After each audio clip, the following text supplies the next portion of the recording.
इस वीडियो को शुरू करने से पहले एक छोटी सी चेतावनी। मैंने इस पूरे कंटेंट को 2 हिस्सों में डिवाइड किया है। पहला हिस्सा थोड़ा कैजुअल है।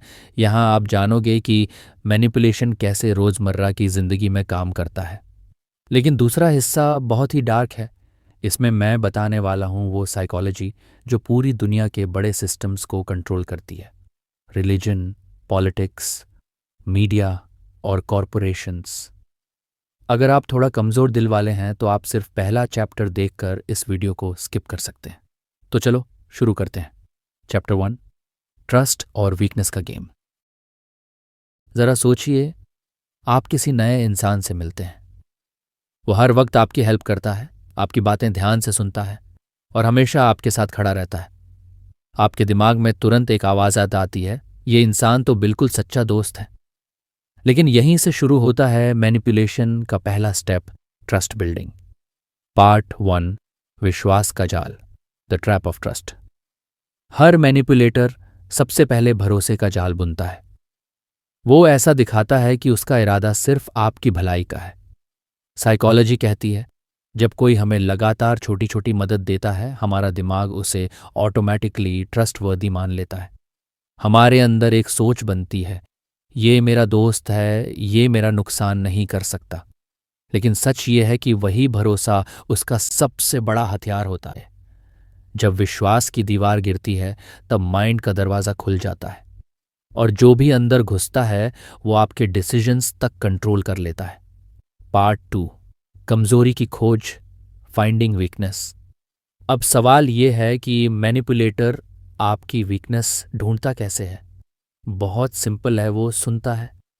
हाँ, बस सुनता है। आप कैजुअल बात करते हैं और वो आपके हर शब्द को रिकॉर्ड कर लेता है। अगर आपने बोला यार पैसा कम नहीं हो रहा, तो उसे आपकी लालच, ग्रीड समझ आ जाती है। अगर आपने कहा मुझे अकेलापन फील होता है, तो उसे आपकी इमोशनल वीकनेस पता चल गई। अगर आपने कहा मुझे लोग नोटिस नहीं करते, तो उसे पता चल गया कि आपको अटेंशन चाहिए। यही है स्टेप 2, आपकी कमजोरी पर स्ट्राइक करना। और जब कोई आपकी वीकनेस पकड़ लेता है तो आप उसकी स्ट्रिंग्स पर चलने लगते हो। पार्ट 3, कहानी, स्टोरी एग्जाम्पल। मान लीजिए रवि नाम का एक लड़का है। रवि अपनी क्लास में हमेशा इग्नोर फील करता है, कोई उसे सीरियसली नहीं लेता। एक दिन एक नया दोस्त कहता है, भाई तू तो सबसे यूनिक है, बस लोग समझते नहीं। रवि खुश हो जाता है, सोचता है आखिर किसी ने मुझे इंपॉर्टेंस दी। लेकिन सच ये है कि ये एक साइकोलॉजिकल ट्रैप है। मैनिपुलेटर ने रवि की वीकनेस पकड़ ली, उसका अटेंशन हंगर।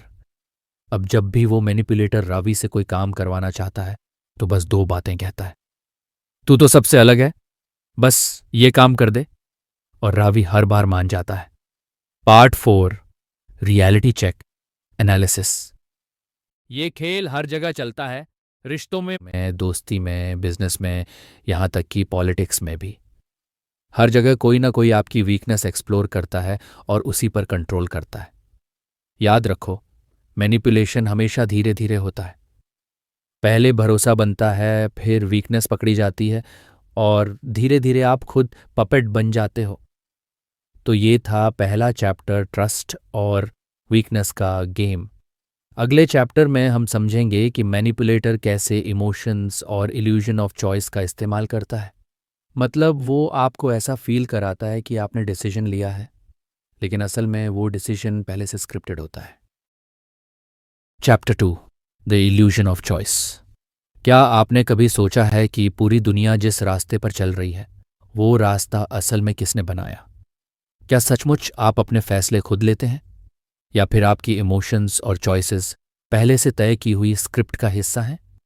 यहीं से शुरू होता है मैनिपुलेशन का दूसरा चरण। पार्ट 1, भावनाओं का सबसे बड़ा खेल, इमोशनल कंट्रोल। मनुष्य की सबसे बड़ी शक्ति उसकी बुद्धि, इंटेलिजेंस नहीं है।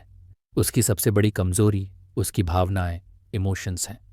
जब आप डर, फियर में होते हैं, आप आसानी से कंट्रोल हो जाते हैं। जब आप गुस्से, एंगर में होते हैं, आप किसी भी एक्सट्रीम स्टेप तक जा सकते हैं। जब आप अंधे विश्वास, ब्लाइंड फेथ में होते हैं, आप किसी भी झूठ को सच मान सकते हैं।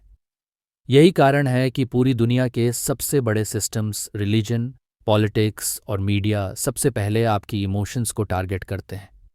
धर्म, रिलीजन आपको स्वर्ग और नरक के डर से कंट्रोल करता है। राजनीति, पॉलिटिक्स आपको हम बनाम वो वाली आइडियोलॉजी से कंट्रोल करती है। मीडिया आपको डर और सेंसेशनल स्टोरीज से कंट्रोल करती है और आपको लगता है कि आप खुद सोच रहे हैं, लेकिन असलियत आप सिर्फ उस कहानी को फॉलो कर रहे हैं जो आपके लिए डिज़ाइन की गई है। पार्ट 2, चुनाव का भ्रम, इल्यूजन ऑफ चॉइस। अब बात करते हैं सबसे खतरनाक मैनिपुलेशन की, इल्यूजन ऑफ चॉइस। मतलब आपको लगता है कि आपके पास विकल्प, चॉइसेस हैं, लेकिन हर विकल्प उसी सिस्टम के पक्ष में होता है। एग्जाम्पल, राजनीति में आपको 2 बड़े दल दिखते हैं। आप सोचते हैं आपने अपनी पसंद चुनी, लेकिन दोनों दल एक ही सिस्टम को सस्टेन करते हैं। धर्म में आपको कई अलग अलग रास्ते दिखते हैं, पर हर रास्ता अंत में वही करता है, आपके माइंड और बिहेवियर को कंट्रोल। शॉपिंग मॉल्स में आपको 10 ब्रांड्स दिखते हैं, पर असली मालिक वही 2-3 कॉरपोरेशंस होते हैं। आपको लगता है आपने चॉइस ली है, लेकिन चॉइस पहले से स्क्रिप्टेड थी। ये वही टेक्निक है जो एक छोटा मैनिपुलेटर करता है, लेकिन बड़े स्केल पर यह पूरा सिस्टम करता है। Part 3, dark story example. मान लीजिए एक देश में चुनाव हो रहा है। कैंडिडेट ए कहता है, मैं तुम्हें सिक्योरिटी दूंगा, लेकिन तुम्हें कुछ फ्रीडम छोड़नी होगी। कैंडिडेट बी कहता है, मैं तुम्हें फ्रीडम दूंगा, लेकिन तुम्हारी सिक्योरिटी कम हो जाएगी। लोग सोचते हैं कि ये उनकी चॉइस है, लेकिन सच ये है कि असली कंट्रोल सिस्टम को फर्क नहीं पड़ता कौन जीतेगा, दोनों ही उसके काम आ रहे हैं। लोग खुश हैं कि उन्होंने वोट देकर डिसीजन लिया, लेकिन असली विनर वही सिस्टम है जिसने ये ऑप्शंस डिज़ाइन किए। पार्ट 4, गहरी सच्चाई, डार्क रियलिटी चेक। मैनिपुलेशन सिर्फ इंसानों तक सीमित नहीं है, यह सिविलाइजेशन लेवल पर काम करता है। धर्म आपके दिमाग को शेप करता है। राजनीति आपके गुस्से और डर को दिशा देती है। मीडिया आपकी परसेप्शंस को कंट्रोल करता है। कॉरपोरेशंस आपकी डिज़ायर्स को डिज़ाइन करते हैं, और इन सब का जोड़ एक ऐसा मैट्रिक्स क्रिएट करता है जिसमें आपको इल्यूजन मिलता है कि आप फ्री हैं, लेकिन असलियत आपके चॉइसेस पहले से लिखे हुए हैं। तो ये था दूसरा चैप्टर, इमोशंस और इल्यूजन ऑफ चॉइस का खेल। ये खेल इतना बड़ा है कि इसमें पूरा समाज, पूरी दुनिया ऑपरेट होती है।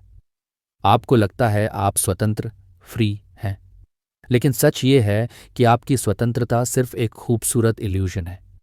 अगले चैप्टर में हम सबसे खतरनाक लेवल पर जाएंगे, रिवॉर्ड और पनिशमेंट के साइकिल, और ये कैसे इंसान को पपेट से मशीन बना देता है। यानी इंसान सिर्फ जिंदा नहीं रहता, बल्कि प्रोग्राम्ड हो जाता है।